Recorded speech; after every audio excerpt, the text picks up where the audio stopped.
오늘의 사건 반장입니다. 햄과 단무지 등 김밥에 속재료를 빼달라는 요청을 하는 손님에게 추가 비용을 받는 김밥 가게가 논란입니다. 한 손님이 항의를 하자 해당 가게는 SNS에 공개 저격글을 올리기도 했습니다. 인천 일대 술집을 돌며 고가의 술을 마신 뒤 먹튀를 한 손님에 대한 제보가 들어왔습니다. 수사 결과 이 손님은 지명 수배자였습니다. 뾰로롱! 안녕하십니까? 오늘도 시간은 짧은데 드릴 말씀이 많아가지고요. 쓸데없는 얘기 않고 바로 시작하겠습니다.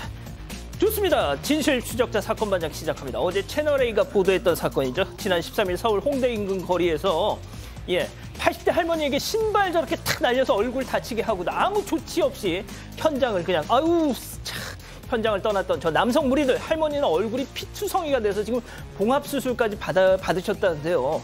경찰이 현재 이들 추적 중에 있다죠. 자, 니들 자수해서 빨리 광명을 찾으란 말을 하고 싶습니다. 오늘 출연자 소개 올리죠.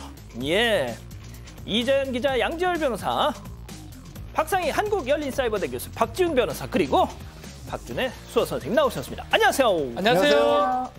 사귄 지 300일이 넘었지만 여전히 생각만 해도 설레는 남자친구가 곧 공군 입대합니다. 1년 9개월 무조건 기다릴 거라고 전해주세요. 김용래 사랑해 하신 백한이님. 공군 휴가 엄청 많이 나옵니다. 걱정하실 거 없어요. 자, 참새가 저희 아파트 편지함 속에 둥지를 틀고 저렇게 알을 낳았어요. 세상에 편지함 저 작은 구멍에 들어가가지고 알을 낳았 너무 신기하다 하신 홍주님. 자, 우리 막내 지석이랑 며느리 혜빈이가 주말에 결혼했어요. 행복하라고 해주세요 하신 이상희님. 딸 박혜리가 7개월간 해외 선교를 갔어요. 몸 조심하라고 해주세요 하신 이영자님. 생일 맞으신 조민서님, 구로의 강선희님, 이미희님, 이재희님, 박준호님, 이은서님 모두 사랑합니다. 자, 재미는 물론 의리로 함께하는 아세사바 뉴스 755. 대한민국과 전 세계 동포 가족 여러분의 시선을 모아서 출발합니다.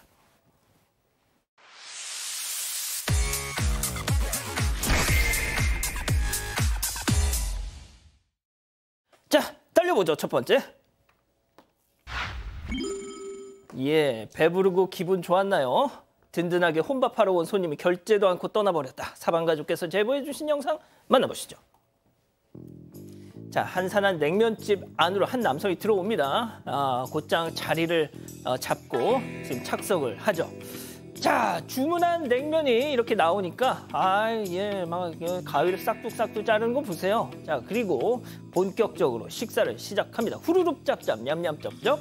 자, 냉면 면발 쫙 당기는데요. 자, 잠시 후 직원이 뒤 테이블을 정리하는 사이에 식사를 끝내고 기립하고 휙 돌아서서 짐을 챙기더니 곧장 출입문 밖으로 직행해서 사라집니다. 자, 바로 뒤에 직원이 있는데도 간이 커요. 네, 지난 6일 오후고요. 서울 강남구의 백화점 안에 있는 냉면집입니다. 한가한 시간대에 저 남성이 짐까지 들고 와서 13,500원짜리 회냉면을 시켜서 먹었습니다. 그리고 직원이 뒤쪽 테이블 정리하느라고 뒤를 돌아 있는 사이에 그대로 도주한 겁니다. 그 직후에 결제 내역 확인하고 먹튄 걸 알게 됐습니다. 다른 직원들한테 알리고 매장 앞으로 나가봤지만 이미 사라진 뒤였고요. 경찰에 문의해보니까 검거하면 돈이야 받을 수 있겠는데 저 남성이 결제하는 거 진짜 깜빡한 거다 이렇게 주장해버리면 형사처벌은 불가능하다는 답변을 받았다고 합니다. 박 변호사님. 아니 그 남성의 흔적은 잡았다면서요? 자, CCTV도 있지만 흔적을 좀 남겨뒀어요. 인근에서 백화점에서 구매한 것으로 추정되는 베개를 그때 가지고 왔는데 사실은 백화점 내 생활용품점에서 구매를 했기 때문에 그쪽에 물어보니까 그 남성이 기억난다고 하고 아마 카드 결제를 했을 가능성이 있어서 찾으려면 찾을 수 있다고 하네요. 그렇기 때문에 혹시 이 방송 보고 있으면 혹시 모르니까 실수라고 생각하고 다시 결제를 좀 해라. 13,500원짜리 그 냉면 그거를 계산하러 가는 게 또 혼자잖아요. 여러 명도 아니고. 그러니까. 사실 이건 이해하기 어렵거든요. 그러니까. 흔적이 있다. 흔적이 있기 때문에 그냥 계산하는 게 편할 것이다. 이렇게 말씀을 하고 있습니다. 알겠습니다. 자, 다음 이어가죠. 충격의 삼혼 유영채. 자, 최근 선우은숙 씨, 배우 선우은숙 씨가 방송에 나와서 지난 논란에 대해서 직접 심경을 고백했습니다. 자, 전 남편이죠. 유영재 씨도 논란 당시에 그 입장을 한 방송에서 밝혔는데 잠깐 들어보시죠. 제가 이제 본격적으로 방송을 하기 전에 저희 신상 발언을 조금 좀 하겠습니다. 무엇보다도 여러분들이 응원해 주시고 행복하게 잘 정말 살아가기를 바랬던 여러분들의 바람과 희망과 응원에 부응해드리지 못해서 정말 죄송해요. 미안합니다. 또 한 가지는 여러분들이 걱정하고 우려하는 또 여러 가지 그 이야기들에 대해서 때로는 침묵하는 것이 아마 이곳에 뭐 들어오신 분들의 연식도 있고 다 삶의 연륜도 있고 또 경륜이 있으셔서 침묵하는 이유에 대한 그 행간의 그 마음들을 여러분들이 잘 읽어내시리라고 저는 믿어요. 그래요. 유영재라고 하는 제가 많이 못났습니다. 많이 부족했고요. 미안합니다. 저와 함께 우리 상대방도 많이 힘들고 또 아픈 시간을 보내고 계실 텐데요. 많이 위로해 주시고 건강 잘 챙겨서 좋은 그런 멋진 봄날이 오기를 저는 기대합니다. 자, 정리를 하면 세간의 그 논란, 침묵하겠다, 행간을 읽어다오, 상대도 위로해달라 뭐 이건데요. 글쎄요, 지금 나오는 얘기만 들어보면 글쎄요, 이런 말을 할 계제는 아닌 것 같은데요. 네, 일단 죄송하다, 모든 것이 부족한 저의 탓이다 이렇게 얘기를 했지만 당시에 불거진 논란들에 대해서는 침묵하겠다는 뜻을 밝힌 바가 있습니다. 그리고 지난 13일에 이 선우은숙 씨가 자신이 한 방송 프로그램에 출연해서요. 사실혼 관계 논란에 대해서는 기사를 보고서야 알았다 이런 얘기를 했습니다. 그런 깊은 시간을 가진 관계가 있었다는 걸 알았다면 8일 만에 결혼 승낙하지도 않았을 것이고 혼인신고를 하지도 않았을 것이다라고 전했고요. 또 기존에 그 유영재 씨는 재혼으로 알려졌는데 사실은 사몬이다 이런 의혹도 나왔었습니다. 여기에 대해서도 내가 법적으로 3번째 부인이었던 게 맞다면서 이 사실상 확인을 해줬습니다. 이 선우은숙 씨는요 어렵고 힘든 시간을 보내고 있다면서 여러 번 쓰러지기도 했고 병원에 실려가기도 했다. 아직은 회복이 잘 안 된 상태다 밝혔습니다. 하지만 여기에 대해서 이 유 씨는 아직까지 아무런 입장을 밝히지 않고 있는 상태입니다. 자, 교수님. 네. 물론 이혼이라는 건 참 큰 상처기 때문에 거기에 대해서 얘기하고 싶지 않을 수도 있고 얘기할 수 없는 부분도 있고 이런 거는 이해를 하는데요.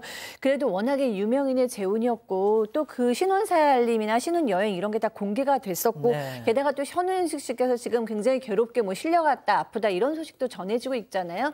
그래서 이렇게 침묵하는 것이 좀 대중의 한 사람으로서 좀 답답하게 느껴지기도 하고 어떻게 보면 좀 무책임한 상황이 아닌가라는 느낌도 드는 것이 사실입니다. 예, 좋습니다. 자, 다음 이어가죠. 공원에서 낚시. 자, 공원에서 낚시를 하는 사람을 봤다면서 사방가족께서 제보해 주셨어요. 만나보시죠. 자, 공원 잔디밭 위에서 한 남성 저 주목해 주세요.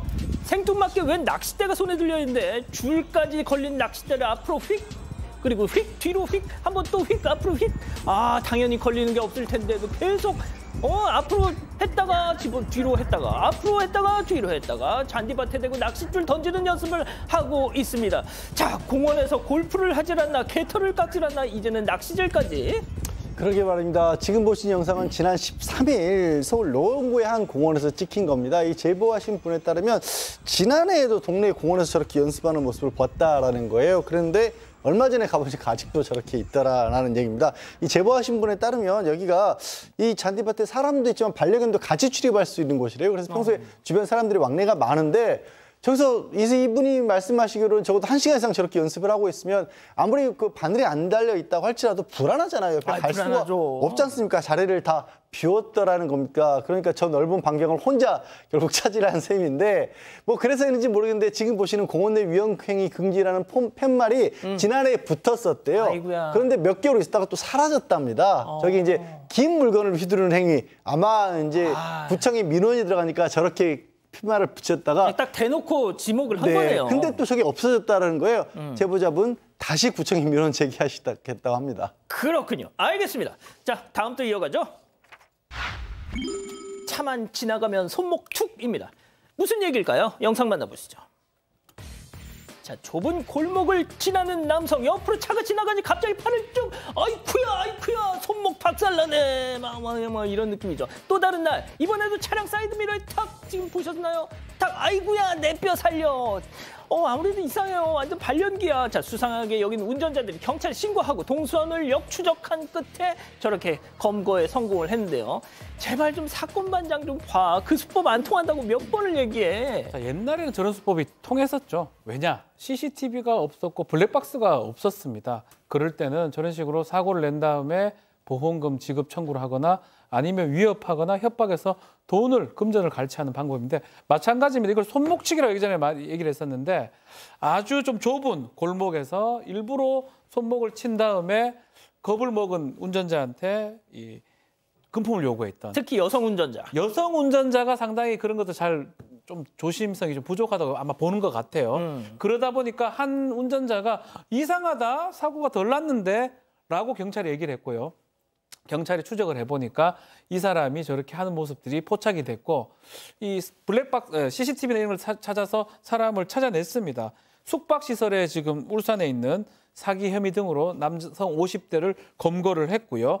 이 사람 사실 블랙박스 사각지대, 좁은 골목길, 운전자 여성 요거 딱 대상으로 했던 거고 결국은 보험 사기 등으로 입건이 됐습니다. 그렇군요. 자, 마지막 사연으로 가보죠. 직장 생활 최대 위기입니다. 자, 카톡으로 집단 지성의 판단을 받아보고 싶으시다면서 제보를 주셨어요. 네, 그 금연 건물인데 흡연하는 동료들 때문에 너무 괴롭다는 사연입니다. 이 사연자의 회사는 5층이고요. 사무실에 창고 비슷한 야외 공간이 있다고 합니다. 그런데 여기에 직원들이 하루에 5-6번씩은 들락날락하면서 담배를 피운다는 거죠. 문 열릴 때마다 사무실 안쪽으로 냄새가 다 들어오는데 그 사연자는 비흡연자고요. 기관지도 안 좋아서 지금 기침 가래가 너무 심해졌다는 겁니다. 알고 보니까 그 흡연자인 사장님이 창고 흡연을 허락한 거여서 이 사연자도 차마 항의까진 못했고 대신에 횟수 좀 줄여줄 수 있겠냐 부탁은 해봤는데 변함이 없었습니다. 보건소 문의해보니까요. 금연 건물에서 담배 피우면 신고는 가능한데 대신에 그 사진 증거 자료가 있어야 한다는 겁니다. 그런데 여기가 직원들만 쓰는 데고 그 직원 중에 유일한 비흡연자가 사연자 혼자입니다. 신고 들어가면 바로 사연자인 거 눈치챌 거라 굉장히 곤란한 상황입니다. 대신에 요청해서 그 금연구역 그 표시 스티커 이거라도 붙여봤는데 그래도 크게 효과는 없었습니다. 그래서 사장한테 좀 얘기해볼까도 싶은데 또 나 하나 때문에 동료 직원들 너무 불편하게 만드나 싶기도 하고 너무 고민이 되는데 어떻게 해야 될지 모르겠다는 사연입니다. 그렇군요. 자, 좋습니다. 기다리고 기다리셨던 부처 핸즈업 타임 유튜브 JTBC 뉴스 채널과 사건반장 독립 채널에서 6천여 분의 우리 가족 여러분들 함께하고 계신데요. 채팅창에 X로 함께 참여해보시죠. 오늘 자아 대결로 준비했습니다. 신고하자는 자아입니다. 야, 이자연 너 바보야? 정신 차려. 양보할 게 따로 있지. 건강 문제를 왜 양보해? 간접 흡연만 해도 너 폐암 걸릴 수 있다 너. 기관지도 약하다며. 야, 니네 사장이 암 걸리면 책임진대. 뭘 고민하고 앉아서 빨리 신고해. 그리고 신고자 찾으려고 하면 딱 잡았대 너. 어차피 심증만 있을 뿐이다 너. 동그라미. 아, 그렇습니다. 들어보세요. 참고 넘기자는 자아입니다. 야, 차연아, 내부 고발 그거 말처럼 쉽지 않다 너. 물증 없지? 근데 어차피 사장부터 김대리까지 다 너 의심해. 너 그럼 회사에서 왕따 되는 거 순식간이다 얘. 밥도 같이 안 먹으려고 할걸? 그렇게 회사 다니면 너만 손해야. 그냥 너 책상에 공기청정기 메이드 인 차이나 이 싼 걸로 하나 갖다 놔. 제발 좀 X. 자, 박 변호사님부터 달려볼게요. 사실 예전 같으면 X도 가능한 얘기죠. 왜냐하면 흡연, 금연 부분에 대해서 또 딴 사람들 하는데 또 방해하거나 아니면 피해를 끼칠 수 있다는 생각이 지금은 분위기가 완전 바뀌었습니다. 기본적으로 금연이 원칙이고요. 흡연구역이 싹 설정돼 있는 상황이잖아요. 예전에는 흡연이 좀 원칙이라면 금연구역이 좀 적다면 반대로 좀 되는 상황이거든요.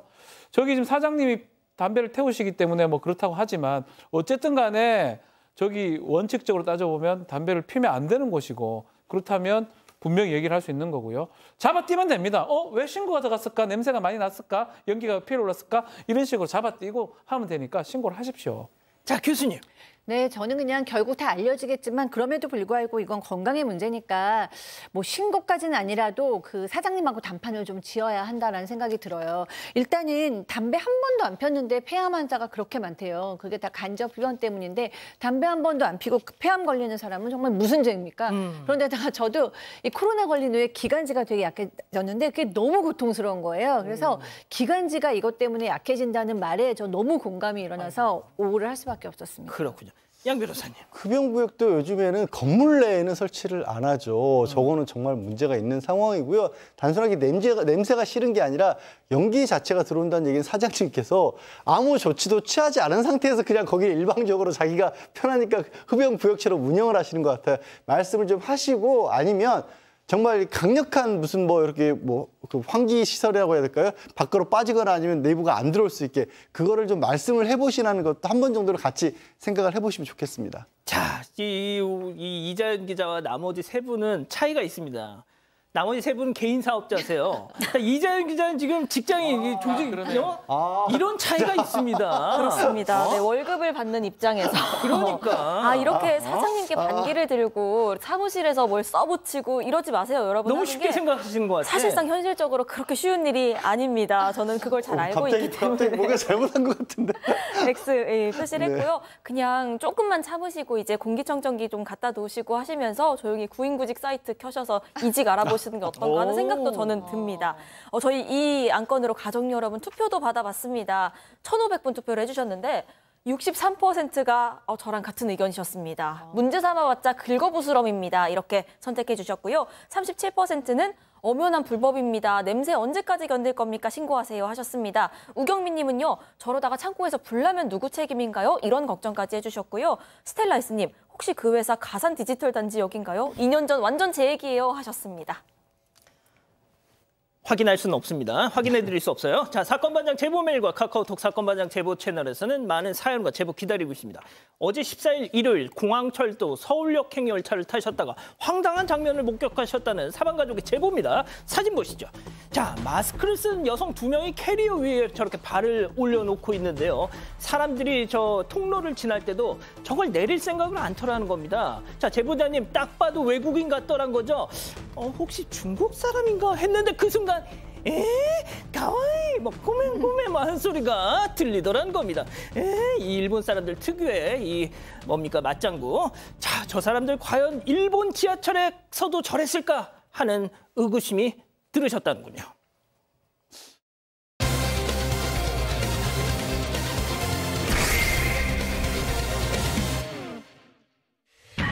햄과 단무지 등 김밥의 속재료를 빼달라는 요청을 하는 손님에게 추가 비용을 받는 김밥 가게가 논란입니다. 한 손님이 항의를 하자 해당 가게는 SNS에 공개 저격글을 올리기도 했습니다. 어떻게 된 일인지 알아봅니다. 자, 오늘 종일 인터넷을 뜨겁게 달군 사연이죠. 한 손님이 김밥집 사장님과 나눈 대화 내용을 SNS에 올리면서 시작됐는데 일단 체크포인트부터 짚어보죠. 자, 햄 빼는데 2,000원 더라고 잡아봤습니다. 네, 어제 대화 캡처 내용이 올라왔습니다. 그러면서 시작이 됐는데 김밥을 주문하려던 손님이 김밥집 사장님과 나눈 SNS 대화 내용이었습니다. 이 손님이 먼저 이렇게 묻습니다. 햄을 안 먹어서요, 제가요. 햄을 빼려는데 햄 빼려면 2,000원 추가되는 게 맞나요? 라고 질문합니다. 그랬더니 사장님이 네 라고 대답을 하고요. 그래서 손님이 다시 한번 햄을 빼는 건데 왜 돈을 추가해요? 라고 한 번 더 묻습니다. 그랬더니 이 사장님 물어보시는 게 처음이라서 제가 어떻게 답변을 드려야 될지 모르겠습니다. 이렇게 덧붙였고요. 실제 배달 플랫폼 앱 메뉴 선택 화면을 보면은 햄 빼주세요라는 요청 사항에 더하기 2,000원 표시돼 있는 거 볼 수 있습니다. 햄뿐만이 아니라요. 단무지, 맛살 이런 거 빼는데도 각각 2,000원씩 추가금을 내야 합니다. 자, 추가금을 받는 이유가 있었을까요? 이 사장님은 따로 이유가 있다는 걸 얘기를 하셨습니다. 왜냐하면 저렇게 할 경우에는 이제 그냥 김밥과 달리 고객 입맛에 더 추가적으로 맞추는 노동이 들어간다라는 것이고요. 거기에 이제 햄이 빠지는 대신 다른 재료로 그만큼을 또 채워 넣는다라는 겁니다. 일종의 뭐 주문 제작 같은 개념인 것으로 보입니다. 이건 제 해석입니다만. 그래서 이렇게 대답을 명확하게 하셨고 반면에 이제 이게 처음에 물어보신 분은 그냥 단순하게 뺀다고만 생각하니까 뭔가 이만큼의 하나를 덜어낸다고 생각하니까 왜 빼는데 추가금을 받는지 의아했던 모양입니다. 자, 그런데 이 손님과 사장님의 진짜 갈등 지금부터가 시작이었습니다. 자, 이제부터 갈등이 시작이 되는데 햄을 뺐는데 이제 가격이 올리는 상황이죠. 그 상황에서 사장님이 어떤 손님인지 참 재밌네요라고 SNS에 이제 말을 하면서 글을 썼다고 하고요. 그러니까 또 지금 다른 거 좀 빼고 그거 한다고 해가지고 일일이 다 이렇게 말씀하시는 건 정말 또 대단하다라고 얘기하니까 또 더 추가해서 혹시 학생 아니냐, 어린 학생도 이렇게 하지 않을 것이다 라고 얘기를 했습니다. 하니까 손님 입장에서는 아니 햄을 못 먹으니까 빼달라고 했을 뿐인데 왜 돈이 추가되는지 2,000원 궁금해서 물어봤을 뿐인데 이게 어떻게 말이 되냐고 답장을 보냈다고 하고요. 손님 주장에 따르면 그 이후에 김밥집 사장님하고 SNS 연락 통화는 안 됐다고 합니다. 그래서 이 대화 내용을 김밥집 상호명 가리고 SNS에 올렸고 그래서 갈등의 골이 깊어졌다고 합니다. 저희가 오늘 이 손님과도 연락이 닿았습니다. 혹시나 사장님이 너무 바빠서 이 잘못 들었을까 봐 재차 물어봤다고 하는데요. 얘기 들어보시죠. 제가 원래 육류를 못 먹어서 사장님을 화나게 하려고 여러 번 물어본 게 아니라 그냥 정말 순수하게 제 말이 제대로 전달이 안 된 건가 싶어서 넣어달라는 게 아니라 빼달라는 겁니다 이렇게 했는데 이제 그때부터 감정이 좀 많이 상하신 거. 없는 이야기를 지어낸 것도 아니었고 불편함을 겪은 거를 그냥 기정사실을 그냥 공유했을 뿐인데 일을 크게 만들게 된 건가. 자, 상호명이 노출되다 보니까 사장님도 가만히 있지 않았다는 거죠. 네, 일단 상호명을 가리지 않고 대화 내용을 먼저 공개하긴 했습니다. 그러면서 이제 대부분 황당하다는 반응들이 많이 나왔거든요. 그러면 재료를 더 넣을 때 추가금은 이해되는데 빼는데 돈을 내라는 거면 햄, 단무지, 맛살 다 빼면 추가금이 6,000원인 거냐 뭐 이런 얘기도 나오고 이 집 뭐 원래부터 이런저런 불만 사항들이 있었다라는 내용도 올라오기 시작을 합니다. 그러면서 이 사장님도 반격에 나섰습니다. 김밥집 단골 손님이요. 이 손님의 그 SNS를 이 사장님에게 알려준 듯합니다. 그랬더니 이 손님 얼굴이 나온 사진을 김밥집 공식 SNS에 올리면서 공개적으로 저격에 나선 겁니다. 손님 얼굴을 가린 사진에는 운전면허 딸 정도면 성인인데 아이도 안 하는 짓을 왜 하셨을까요? 라는 글을 덧붙이기도 했습니다. 또 다른 게시물에서도 소상공인 향해서 온갖 인격살인을 다 했다. 인격모독에 명예훼손에 허위사실 유포까지 하고 있다. 이런 글을 덧붙였습니다. 자, 지금 뭐 갑론을박이 한창입니다. 결국 햄 하나가 지금 이런 지경까지 지금 이 일을 몰고 왔는데요. 저희가 사장님 얘기도 궁금했어요. 그래서 직접 전화를 해서 들어봤습니다. 저는 여기서 7년째 2018년도서부터 지금 현재까지 장사하면서 저희 메뉴판은 바뀐 적이 없어요. 네. 그러면 그동안 7년 동안 그렇게 해서 어저께까지도 그렇게 해서 드신 고객님들은 다 바보냐는 거죠. 내가 진짜 잘못한 것도 있어요. 저 인정해요. 저는 거짓말 못해요. 그 꾸며서도 말할 줄도 잘 모르고요. 막 이렇게 막 잘 이렇게 예쁘게 포장해서 말 같은 거 잘 못해요. 네. 근데 이게 진짜 사람 죽으라고 하는 거지. 뭐 폐허시고 안 하면 불 질러버리겠다는 등. 자, 7년 동안 장사를 하시면서 그 메뉴판에 대해서 문제 제기를 하는 사람들은 없었다는 얘기예요, 교수님. 네, 이제 그러니까 그 전에 그 고객들은 그럼 왜 아무도 문제 제기를 안 했겠느냐 이렇게 생각을 하시고, 근데 이제 서로 갈등이 있을 수는 있는데 이제 문제는 이 내용이 SNS에 알려주면서 지금 계속해서 누군지 모르는 사람들한테 연락이 오고 있는데 그게 이제 폭언과 폭설이라는 거예요. 그리고 이제 뭐 그냥 맹비난을 하고 뭐 막 이러니까 이 사장님은 너무 속상하고 좀 그래서 지금 가게를 결국에는 오늘 열지를 못했다고 합니다. 그래서 뭐 어떤 분은 불 질러버리겠다. 가게 접지 않으면 불 지르겠다. 뭐 이런 연락까지 오고 있다고 해요. 제가 조금 전 이제 이 방송 들어오기 전에 이 사장님하고 직접 통화를 하면서 좀 취재를 했어요. 제가 통화를 하는 와중에도 계속 까똑까똑 뭐 이렇게 소리가 들리더라고요. 너 죽여버리겠다 뭐 이런 얼굴도 모르는 사람들의 카톡이 계속 지금 날라오고 있다고 합니다. 이게 뭐 죽어야 될 일은 아니지 않습니까, 이게? 예? 제발 이 방송 보시는 분들이라도 그런 거 하지 마세요. 진짜 법적으로도 문제가 될 수 있고요. 이게 뭐 그렇게 사람이 죽어야 될 문제입니까? 예? 저는 그분들이 정말 이해가 안 돼요. 예?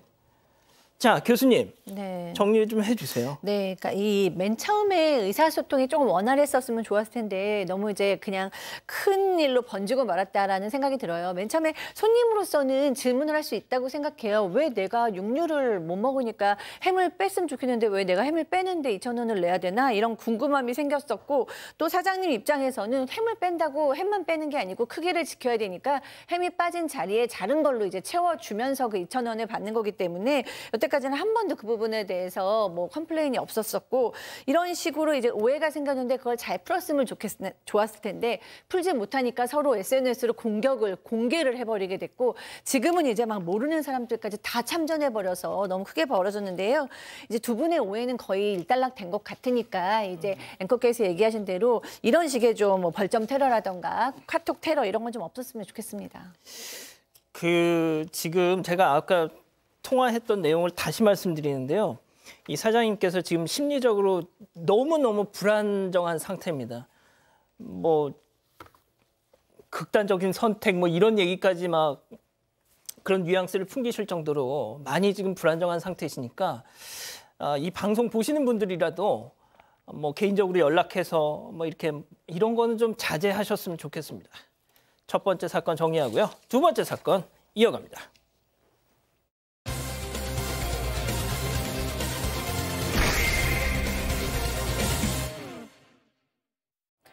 인천의 한 술집에서 한 남성이 다른 손님들과 즐겁게 술을 마시고 있는데요. 이 남성 손님에게는 눈에 확 띄는 술버릇이 하나 있었다고 합니다. 술집이 술잔을 계속 갈아달라고 하더라고요. 계속 뭔가를 막 자기 손도 닦고 약간 CCTV 보면은 되게 병 걸린 사람 마냥 뭘 자꾸 닦아요. 그런데 이 남성의 행동이 갈수록 수상해집니다. 누워있는 여성 앞에서 돈을 한 장 한 장 세기도 하고 계산대로 가서 금고를 뒤지고 수첩까지 꼼꼼하게 살펴보는데요. 얼마 지나지 않아 돈 한 푼 내지 않고 사라졌습니다. 사장은 결국 경찰에 신고했는데요. 그 과정에서 남성이 벌인 또 다른 충격적인 행각을 알게 됩니다. 과연 무엇이었을까요? 자, 제보 사건입니다. 인천 그리고 경기 일대에서 술집 운영하고 계시는 사장님들 특히 주목해서 봐주십시오. 시작해보죠. 네, 지난달 28일에 인천 청라에 있는 한 술집에서 벌어진 일이었습니다. 여기에는 직원이 없고 사장님 혼자 운영을 하고 있던 곳이었는데 한 남성이 손님으로 와서는 술을 주문합니다. 그리고 사장님을 붙잡고 뭐 이런저런 얘기를 하기 시작하는데 본인 이름이 뭐 장모이다, 그리고 건설업체 대표다, 청라에 일이 생겨서 당분간 여기서 지낼 것 같다, 뭐 이런 얘기들을 합니다. 그런데 이 손님에게서는 좀 특이한 특징이 하나 있었습니다. 사장님한테 물티슈를 달라고 하더니요, 손을 수십 차례를 닦고 계속 닦고 이것을 반복합니다. 그러더니 컵이나 이런 것들도 물티슈로 여러 차례 반복해서 닦았다는 겁니다. 그래서 더 특히나 기억에 남는 손님이었는데 이렇게 이 손님과 함께 사장님이 좀 술을 같이 마시다가 사장이 먼저 술에 취했고요. 다른 방에 이 사장을 눕혔다고 합니다. 박 변호사님, 저 뭐 결벽증이에요? 글쎄요. 왜 저렇게 행동하는지는 좀 알 수 없는데 그 이후에 본격적으로 행동을 좀 개시하게 됩니다. 사장이 입고 있던 패딩을 방으로 가져가서 사장한테 좀 덮어줬던 것 같아요. 아마 또 사장이 좀 술에 취해서 누워있기 때문에 그 이후에 계산대로 본인이 이동해서 금고를 뒤지기 시작합니다. 아이고. 저 모습입니다. 그래서 금고가 또 열리지 않으니까 나중에 수첩이나 가방 등을 또 뒤져서 가방에서 현금 한 30만 원을 훔쳤다고 하고요. 다시 사장이 있는 방으로 들어와서 담요를 좀 덮여. 이게 이제 금고를 뒤지는 모습입니다. 사장의 패딩 주머니도 다시 뒤지기 시작했는데 또 별게 없으니까 패딩 주머니에 별게 없으니까 다시 계산대로 돌아와서 보는 것 같이 이것저것 뒤졌으나 돈이 없었습니다. 자, 사장이 술에 취해서 골아 떨어진 틈에 결국 샅샅이 뒤져서 30만 원을 딱 확보를 했습니다. 그런데 이 손님, 다음 행동에 사장님은 온몸에 소름이 끼쳤다고 하는데요. 사장님 얘기 직접 들어보시죠. 보통 사람이면은 할 거 다 털었으면 바로 나가잖아요. 근데 나가지 않고 계속 그 자리에 머물러요. 사장님 취하니까 추행까지 했다는 거죠, 지금? 너무 소름 끼쳐서 이 사람 혹시 성범죄도 있나? 약간 그런 생각 들더라고요. 그래서 제가 사실은 경찰한테 물어봤어요. 혹시 수배가 뭐가 걸려있냐. 근데 그건 또 말 안 해주시더라고요. 자, 보통 돈을 훔쳤으면 바로 튀었을 법도 한데 말이죠. 그러니까요. 이 사람은 정말 상습범이고 대범하다는 생각이 드나요. 그러니까 이 사장님이 얘기했다시피 이 계산대를 뒤졌는데 아무것도 안 났으면 빨리 나가야 되는데 그게 아니고 사장님 옆으로 와가지고 뭐 토덕이면서 또 뭐 이게 뭐 술도 옆에서 마시면서 그런 거예요. 그러면서 사장 얼굴에 자신의 얼굴을 가까이 들이대기도 했는데 나중에 이제 사장님 보니까 아 이거 성추행 같다라는 생각이 나중에 들었다는 거예요. 그리고 이제 사장님의 이 몸을 여기저기 만지기도 했고 그러다가 어떤 이제 남자 손님이 들어왔어요. 그랬더니 태연하게 이제 행동을 딱 멈추면서 내가 이 가게의 단골 손님이다. 지금 사장님이 잠드셨다. 이러면서 막 술도 따라주고 그 다른 손님한테 주문도 받고 막 이렇게 하고 또 10분 동안 태연하게 얘기하다가 그 후에 도망갔다는 겁니다. 돈도 훔치고 술값도 안 내고 주랭랑을 쳤습니다. 사장님 당연히 신고를 했죠. 그렇게 일주일 정도 흘렀을까 경찰한테서 전화 한 통을 받았답니다. 직접 체크포인트 짚어보죠. 자, 연쇄 먹튀범. 아하, 이게 뭡니까? 일단 한두 군데가 아니었던 겁니다. 지금까지 드러난 것만 해도 지난 3월 18일부터 시작했어요. 인천에 있는 계산이군요. 계산에 있는 한 술집에서 피해액으로 한 50만 원가량 먹튀를 했고요. 지금 두 번째 봤던 게 지금 오늘 보신 청라 지역인데 거기서는 이제 뭐 훔쳐간 것까지 포함해서 한 70만 원 정도였고요. 저기 들렀다 저기만 간 게 아니라 같은 날 다른 주점까지 갔습니다. 거기서 또 먹튀를 내는데 거기서는 피해액은 드러나지 않고 6일에는 인천은 논현에서 135만 원, 또 성남으로 가서 9일 날은 또 여기 피해액은 정확히 드러나지 않았는데 일단 5곳인데 이 남성이 뭔가 좀 특징이 있어요. 아까 잠깐 얘기를 했지만 내가 뭐 건설업체를 운영을 하고 있고 여기서 뭐 저기 뭐 며칠 묵을 거고 이런 식으로 얘기를 해서 이 특히 여성분만 운영하는 술집에 들어가서 저런 범죄를 저지른다는 거고요. 그리고 뭐 사장님이 술이 취하거나 하면 이렇게 빠져나오는 거고 또 CCTV까지도 다 살펴보고 도주로까지 확보하는 그런 나름의 치밀함을 보이기도 했다라고 합니다. 자, 일단 인천을 주 무대로 하고 경기도 이제 처음 들어갔습니다. 갈수록 치밀해지고 대범해지고 있다고요? 네, 일단 첫 번째 술집에서는 지문이 나왔거든요. 그런데 두세 번째 술집에서는 지문이 안 나오고 있습니다. 그래서 이 두 곳 사장님이 공통점이 뭐가 있나 이렇게 말을 맞춰봤는데 둘 모두 그 술집 내에서요. 손을 엄청나게 열심히 닦고 그걸로 또 술잔도 닦고 하는 행동이 보였다는 겁니다. 그러니까 이게 다 지문을 없애려고 한 게 아닌가 이렇게 사장님들은 추정을 하고 있습니다. 게다가 또 그 자신의 사연을 얘기할 때 말이 청산유수였는데 그 사연도 점점 보강이 됩니다. 그래서 한 술집에서는 사연이 더 보강이 돼서 동정심에 막 호소를 하는데요. 본인 딸이 뭐 미국에서 유학 중이고 내가 기러기 아빠였는데 이혼을 했다 얼마 전에. 키우던 강아지 이름이 초코인데 얼마 전에 죽어서 슬프다. 이런 개인적인 얘기를 했다는 겁니다. 그런데 말을 어찌나 잘했던지 이 얘기 듣던 직원들이 다 눈물을 흘렸다는 거죠. 게다가 이 범행도 점점 진화를 했습니다. 처음에는 먹튀였는데요. 첫 번째 범행 술집에서는 먹튀만 했습니다. 그런데 두 번째 술집에서는 먹튀에 이어서 절도 그리고 성추행이 의심되는 행동까지도 해서 이 사장님이 성추행으로도 신고를 하려고 하는 상황입니다. 게다가 세 번째로 범행한 게 인천 논현동의 술집인데 여기서는 먹튀에 이어서 사기 행각까지 했습니다. 이 직원들에게 팁을 주고 싶다면서 이 사장님한테요 현금 20만 원을 빌립니다. 이 남성이 술집에 머물다가 편의점에서 초콜릿 좀 사오겠다고 하더니 20분쯤 자리를 비웠다가 다시 돌아왔다고 합니다. 자, 편의점에 들렀다. 편의점에 뭔가 단서를 남겨놓지 않았을까 싶어서 사장님은 그 해당 편의점으로 막 뛰어갔죠. 사장님 얘기 직접 들어보시죠. 저희가 이제 알아봤어요. 편의점을 갔다고 그랬잖아요. 그래서 이제 저희가 바로 그 편의점을 간 거죠.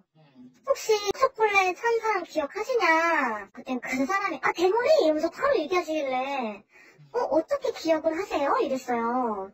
그랬더니 아니 그 3,400원을 어떻게 동전으로 다 계산을 할 수가 있어? 이러는 거예요. 그거를 동전으로 계산을 해서 그 짤다리를 다한 사람 처음 봐서 제가 기억에 남아서 얘기했다 하시더라고요. 자, 3,400원을 다 동전으로만. 쉽지 않죠. 요즘 카드 결제가 일반화되어 있기 때문에 카드 결제하는 사람이 대부분이고 그렇다고 하더라도 지폐를 사용할 건데 동전으로 이렇게 계산하는 게 놀라웠기 때문에 편의점에서 정확하게 기억을 하고 있고 그래서 이제 사실 좀 찾아볼 필요가 있는데 또 한 가지 눈에 띄는 게 있어요. 엘리베이터를 이용하지 않았던 것 같아요. CCTV 같은 게 있기 때문에 결국 CCTV 영상으로 봤을 때는 이 술집의 3층인데 1층까지 1분 만에 막 뛰어내려오는 그런 모습까지 뭔가 준비된 뭔가 하여튼 계획적인 그런 모습까지 포착이 되는 상황입니다. 자, 이게 뭐 너무너무 간단한 일이잖아요. 그냥 저 사진 공개해버리면 다 끝날 걸 갖다가 지금 이걸 뭐라고 이걸 10분 가까이 이 얘기를 하고 있습니다, 지금. 네? 그러니까 지금 뭐 사람을 해치게 하는 그런 강력범이 아니라서 우리나라 법상 지명수배도 안 된 것 같긴 한데, 지명수배 자체는 돼 있습니다. 이게 5건이 확인이 됐다고 했잖아요. 하지만 사장님들에 따르면 경찰이 얘기하는 게 이미 10수건에 이 지명수배가 돼 있다라고 합니다. 다 비슷한 거겠죠. 왜냐하면 저렇게 말하는 게 우리가 방송을 하기 쉽지만 어디 가서 남의 집 와서 술 먹고 사장님이 술 취할 때까지 자기는 멀쩡하게 있다가 또 직원들이 눈물을 흘릴 만큼 거짓말로 한다는 게 쉬운 일은 아니잖아요. 그렇죠. 그래서 또 사장님들이 다른 가게에 이렇게 또 수배를 해보시니까 이 사람 10년 전에도 비슷한 짓을 하다가 감옥에 다녀왔다라는 겁니다. 그러니까 평생 갈고 닦은 사기 기술인 거예요, 저 사람 입장에서는. 자, 일단 술집에 들어와서 결벽증 걸린 사람 마냥 막 물티슈로 막 닦는 사람, 그리고 한양대 건축학과 나왔다 그래서 뭐 자기가 건축 업체 대표라고 이렇게 너스레 떠는 인간 조심하세요. 바로 지금 저 사람입니다. 자, 이렇게 정리하고요. 별별 상담소 이어갑니다.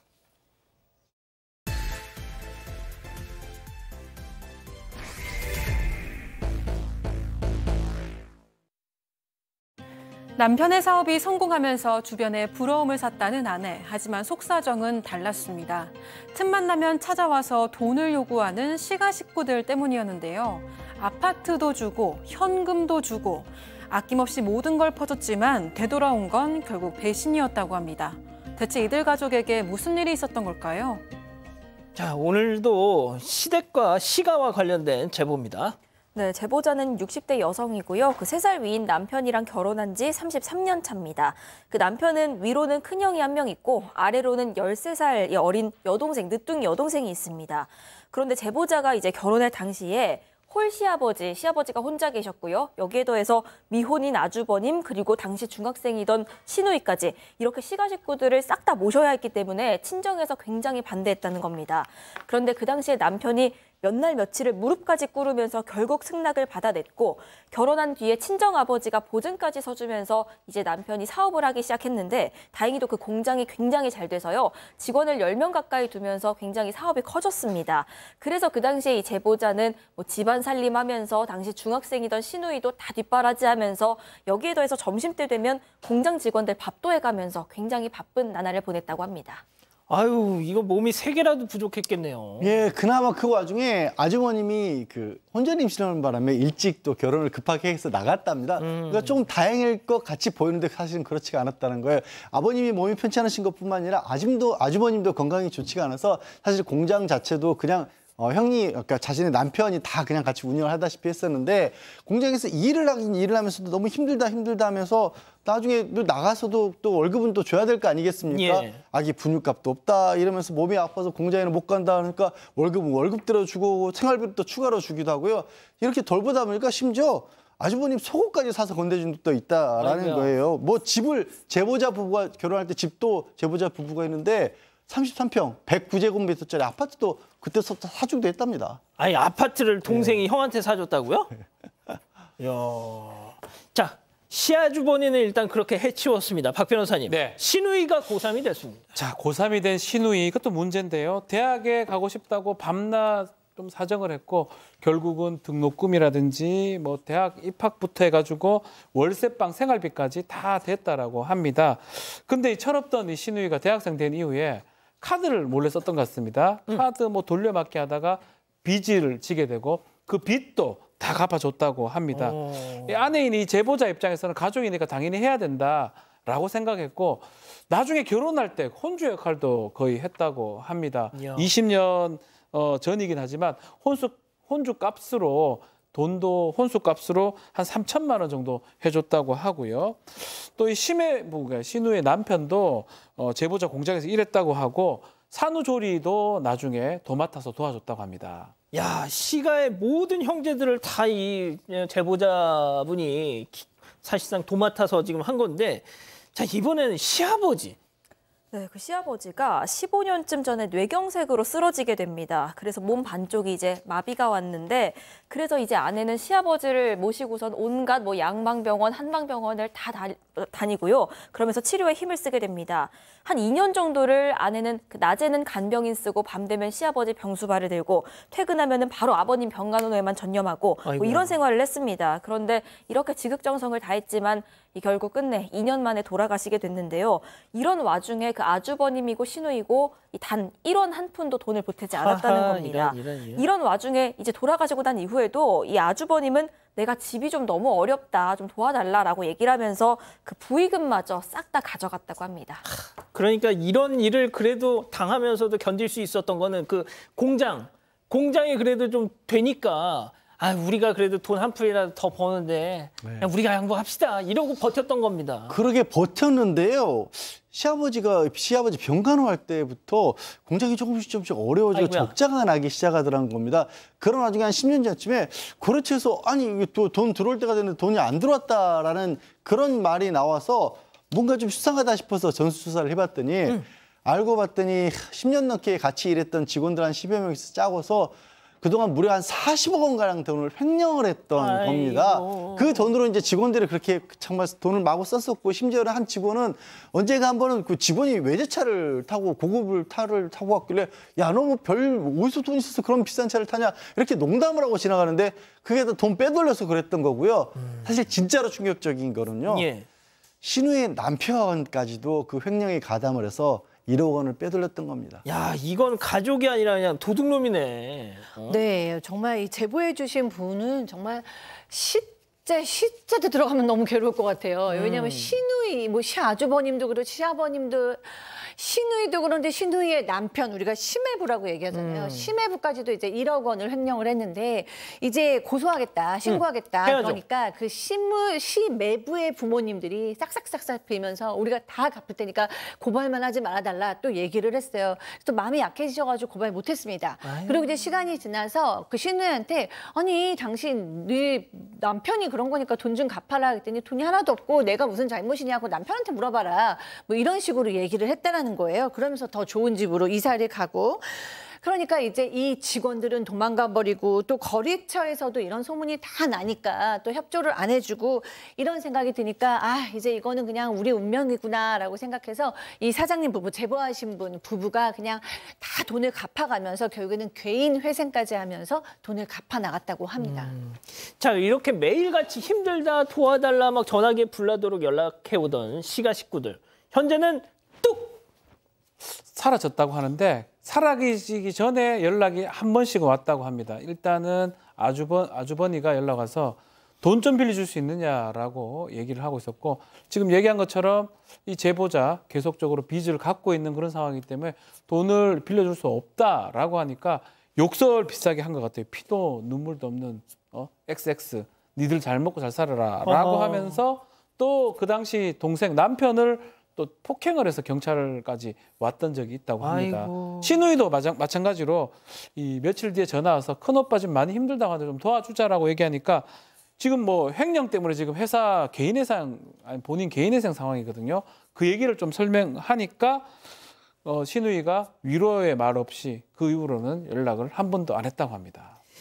자, 이 제보자, 사연자께서 제보를 결심한 이유가 있는데요. 최근 암 판정을 받은 뒤에 수술까지 다행히 수술 경과는 좋다고 해서 문제는 없다고 하는데 병상에 누워 있으니까 지금까지 살아온 내가 이 시가 식구들 뒷바라지 하느라고 막 했던 이게 너무 그냥 부글부글 하시더라는 거죠. 자, 오늘의 궁금증 짚어봅니다. 자, 아낌없이 줬지만 돌아온 건 배신 배반입니다. 이 모든 게 내 잘못인가요? 라고 하셨는데 무슨 잘못이에요, 박 변호사님. 그렇죠. 사실 횡령을 지금 한 40억 정도 횡령을 한 거잖아요. 저는 이걸 좀 신고를 해야 된다 생각이 듭니다. 뭐 친족 간의 상도례 같은 게 같이 사는 동거 가족이나 이런 것들이 적용이 되는 거고, 따로 살고 있으면 뭐 적용될 여지가 없어 보이기도 하거든요.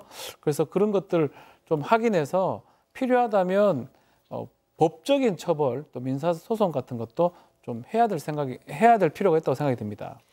자, 양 변호사님도 뭐 짧게요. 일단 개인 한 사람 한 사람 놓고 보면 금액이 작아서 공소시효가 지났을 가능성이 크지만 전체 묶으면 40억 원이면 굉장히 무거운 범죄가 될 수 있거든요. 증거들을 좀 다 챙겨 보시기 바랍니다. 자, 교수님이 좀 마지막으로 좀 말씀해 주시죠. 네, 정말 오늘 제보해 주신 분 어머니처럼 넓은 마음으로 동생들도 형님도 다 한 가족을 살리셨는데 이렇게 모두가 은혜를 원수로 갚으니까 너무너무 속상하실 것 같아요. 몸도 마음도 아프시고요. 그렇지만 결국에는 그들도 양심이 있기 때문에 속으로는 다 알고 있을 거라고 생각하고요. 시간이 지나면 그래도 양심에 찔리고 그들도 결국에는 그 고마움을 알고 있을 거라고 생각합니다. 힘내십시오. 알겠습니다. 자, 별별 상담소 이렇게 정리하고요. 글로벌 픽 이어갑니다.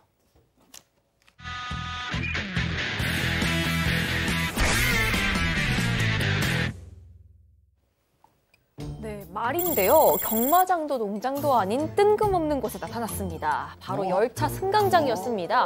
화들짝 놀란 시민들이 피하지만 이 말은 아랑곳하지 않고 승강장 위를 어슬렁어슬렁 걸어 다닙니다. 어디서 공공질서를 배운 건지 이 말은 노란색 대기선 안에서만 얌전하게 배회하는데요. 그때 기다리던 열차가 들어오지만 이제 그 열차에 타는 데는 실패를 했습니다. 그 말이 탈출했다는 신고를 받은 경찰이요. 문을 열지 말라는 연락을 했기 때문입니다. 아, 어디론가 떠나고 싶었던 걸까요? 결국 말은 15분 만에 주인에게 잡혀서 집으로 돌아가야 했습니다.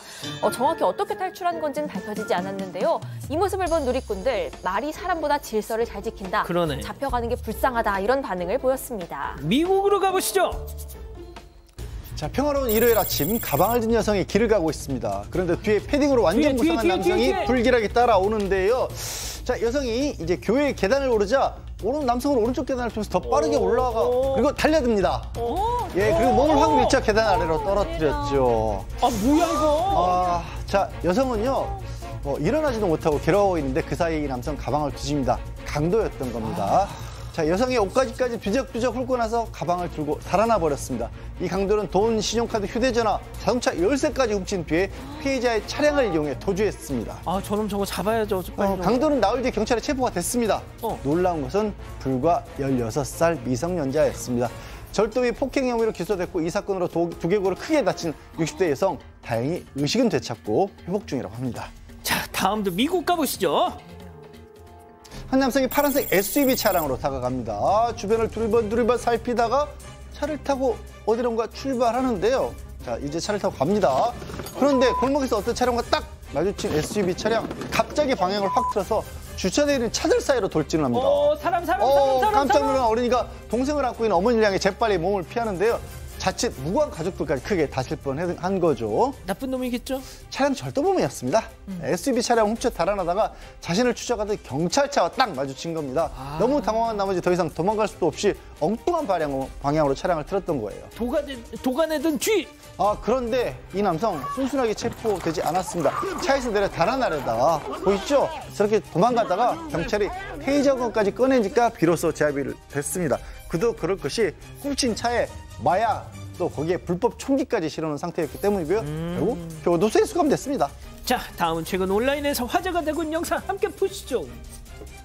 네, 이곳은 런던의 그리니치 공원입니다. 영국에서 가장 아름다운 벚꽃이 피는 명소로 선정된 곳이기도 하죠. 올해도 벚꽃이 피자 인파가 몰렸습니다.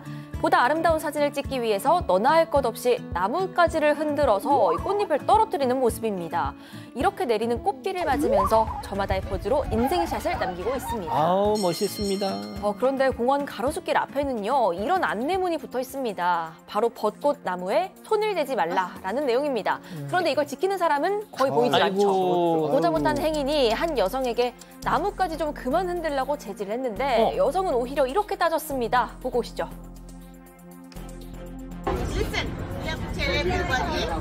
Then, if you don't have time, then stop. 네, 사람들이 인생샷을 찍기 위해서 벚꽃나무를 훼손하는 일 매년 반복되고 있다고 하는데 이 영상을 본 누리꾼들은 좀 있는 그대로 봐라. 그렇게 사진이 중요하냐 하고 있습니다. 미국으로 다시 가보시죠. 네, 두 남성이 붉은 암벽 사이에 위태롭게 서 있습니다. 그러더니 가장자리에 있는 돌덩이를 밀어내서 떨어뜨려 버리는데요. 이 상황을 지켜보던 아이가 아빠에게 조심하라고 외치지만 아랑곳하지 않고 있습니다. 왜 저래? 자, 이곳은 천연 암석 절벽이고요. 황홀한 풍경을 자랑하는 국립공원입니다. 수백만 년에 걸쳐 자연적으로 만들어진 암석들을 관광객들이 단 몇 분 만에 파괴하고 영상까지 찍은 거죠. 관리인들이 계속 순찰을 돌고 있었지만요. 이 공원 크기가요. 약 18억 평이라서 이들의 장난을 막을 수가 없었다고 합니다. 그래도 영상 있는데 잡아야죠. 이 관광객들은 기물 파손 혐의로 기소가 되긴 했습니다. 하지만 아직까지 잡히지 않았다고 하고요. 공원 관리인은 도대체 왜 이런 짓을 하는지 이해가 안 간다. 속상한 심경 토로했습니다. 그렇군요. 기선.